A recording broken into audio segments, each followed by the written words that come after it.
നിങ്ങളിത് കേൾക്കണം നാട്ടുകാർ. ഞങ്ങൾ കൊടുങ്ങല്ലൂർക്കാരോട് ചോദിച്ചാൽ നിങ്ങൾക്ക് കൊടുങ്ങല്ലൂരിൻ്റെ കൂടെയുള്ള ഇഷ്ടം കഴിഞ്ഞാൽ ലോകത്ത് എന്തിനോടാണ് ഏറ്റവും കൂടുതൽ ഇഷ്ടം എന്ന് ചോദിച്ചാൽ ഒരൊറ്റ മറുപടിയേ ഉള്ളൂ: ഞങ്ങൾക്ക് കൊടുങ്ങല്ലൂരിനോടുള്ള ഇഷ്ടം കഴിയുന്നില്ലല്ലോ. എന്നാലും എനിക്ക് കൊടുങ്ങല്ലൂർ കഴിഞ്ഞാൽ ഏറ്റവും ഇഷ്ടം ഈ പറവൂരാണ്. നിങ്ങൾ ഈ പറവൂര് കണ്ടോ? ഇവിടുത്തെ പട്ടണത്തിൻ്റെ നടുക്ക് തന്നെ നമ്മുടെ ഗ്രാമാന്തരീക്ഷത്തിൽ നിർമ്മിക്കപ്പെട്ട ഒരുപാട് കടകൾ കാണും. അതേസമയം തന്നെ മനോഹരമായ പുതിയ പുതിയ ഭവനങ്ങളും കാണാൻ കഴിയും. ഇതാണ് പറവൂരിനെ എനിക്ക് ഇത്രത്തോളം ഇഷ്ടപ്പെടാനുള്ള കാരണം.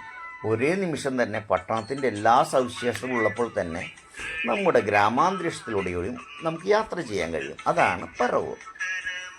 അവിടെ നിന്ന് നമ്മൾ പോകാൻ പോകുന്നത് എൻ്റെ ഓഫീസിലേക്കാണ്. ഈ ഓഫീസെന്ന് പറയുന്നത് ബ്രിട്ടീഷ് കാലഘട്ടത്തിൽ നിർമ്മിക്കപ്പെട്ടതാണ്. ബ്രിട്ടീഷ് കാലഘട്ടത്തിൽ അതൊരു ജയിലായിരുന്നു.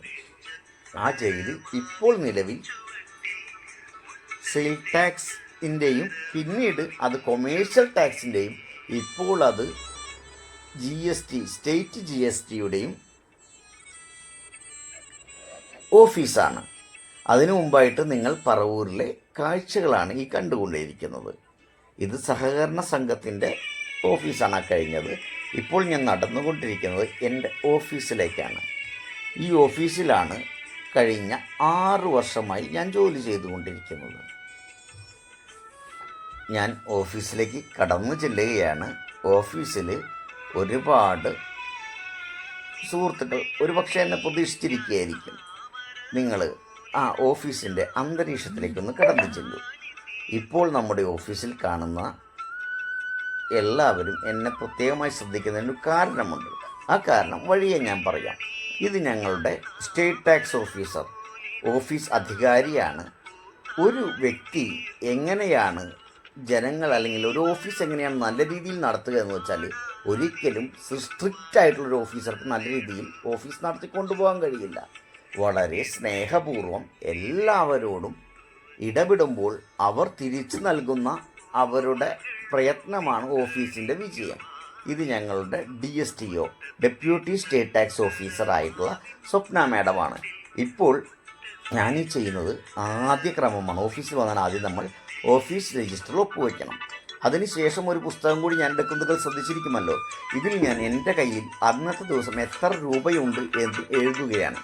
ഈ പൈസയിൽ ഒരു 10 രൂപ പോലും കൂടുതൽ എൻ്റെ കയ്യിൽ നിന്നും വിജിലൻസ് പിടിച്ചെടുത്താൽ ഞാനൊരു അഴിമതിക്കാരനാണ് എന്നവർ തെറ്റിദ്ധരിക്കും.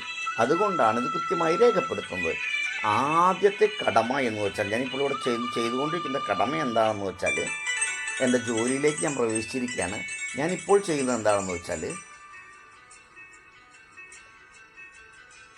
മുൻപ് കാലഘട്ടത്തിൽ, അതായത് വാറ്റ് കാലഘട്ടങ്ങളിൽ സെക്യൂരിറ്റി ഡെപ്പോസിറ്റ് ആവശ്യമായിരുന്നു. ആ സെക്യൂരിറ്റി ഡെപ്പോസിറ്റ് തിരികെ ആവശ്യപ്പെട്ട വ്യക്തികൾക്ക് അത് കൊടുക്കാൻ കഴിയുമോ ഇല്ലയോ എന്നുള്ളതാണ് ഞാൻ ചെക്ക് ചെയ്തുകൊണ്ടിരിക്കുന്നത്.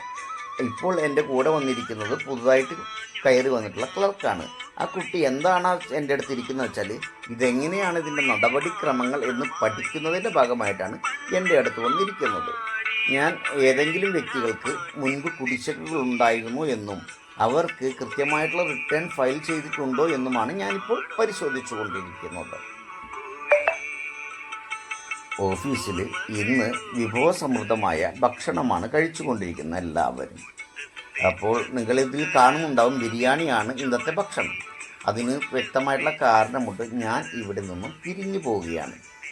നമ്മുടെ ഓഫീസിലെല്ലാവരെയും വളരെ മനോഹരമായി ഇടപെട്ടാൽ എല്ലാവരും നമ്മളെയും സ്നേഹിക്കുമെന്നുള്ള കാര്യത്തിൽ ഒരു സംശയവുമില്ല. അതിൻ്റെ ഭാഗമായി എൻ്റെ സഹപ്രവർത്തകർ എനിക്കും എൻ്റെ കൂടെയുള്ള അതുപോലെ ഷീന മാഡം അതുപോലെ തന്നെ ഗ്രീഷ്മ എന്നിവർക്ക് യാത്രയയപ്പ് നൽകുന്നതാണ് ഈ സീൻ. നിങ്ങളിപ്പോൾ വീഡിയോയിൽ കാണാൻ പോകുന്നത് ഞങ്ങളുടെ ഓഫീസിലെ ആഘോഷ കമ്മിറ്റി ചെയർമാനെയാണ്. ഇതാണ് ഞങ്ങളുടെ ഓഫീസിൽ ശരണ്യ ആണ് ഇത്തരം പരിപാടികൾക്ക് എല്ലാപ്പോഴും നേതൃത്വം നൽകുന്നതും ഞങ്ങളുടെ എല്ലാ ആഘോഷങ്ങളുടെയും മുൻപന്തിയിൽ നിൽക്കുന്നതും. ഇത് നിങ്ങൾ കണ്ടല്ലോ. ഇത് ഞങ്ങളുടെ ഓഫീസിൽ ഞാൻ പിരിഞ്ഞു പോകുന്നതിന് മുമ്പായിട്ട് എടുത്ത ഫോട്ടോയാണ്. എൻ്റെ കഷ്ടകാലം എന്ന് പറയട്ടെ, ഈ വീഡിയോയിൽ എൻ്റെ ഫോട്ടോ മാത്രം കാണാൻ കഴിയുന്നില്ല. അതെങ്ങനെ സംഭവിച്ചു എന്ന് വെച്ചാൽ നമ്പർ അവിടെ എഴുതി വെച്ചിട്ടുണ്ട് എന്ന് മാത്രമേ പറയാൻ പറ്റൂ. ഫ്രണ്ടിൽ ചെയ്യാൻ കാരണം അങ്ങനെ പറ്റിപ്പോയി. കാരണം മറ്റൊന്നും കൊണ്ടല്ല അത്. എനിക്ക് യൂട്യൂബ് വീഡിയോയിൽ ഈ ഫോട്ടോ അപ്ലോഡ് ചെയ്യുമ്പോൾ സൈഡിൽ എഡ്ജുകളിലായിരുന്നു ഞാൻ നിന്നിരുന്നത്. അതുകൊണ്ട് എന്നിപ്പോൾ കാണാനില്ല. അപ്പോൾ എൻ്റെ ഓഫീസിലെ കൂടുതൽ വിശേഷങ്ങൾ അറിയുന്നതിന് മുമ്പായിട്ട് നിങ്ങളോട് എനിക്ക് കുറച്ച് കാര്യങ്ങൾ കൂടി പറയാനുണ്ടായിരുന്നു. പക്ഷേ വീഡിയോയുടെ ദൈർഘ്യം അവസാനിക്കുകയാണ്. മനോഹരമായ ഈ വീഡിയോ ഞങ്ങളുടെ ഓഫീസിൻ്റേതാണ്. നന്ദി. നിങ്ങളുടെ സുന്ദർ സായി.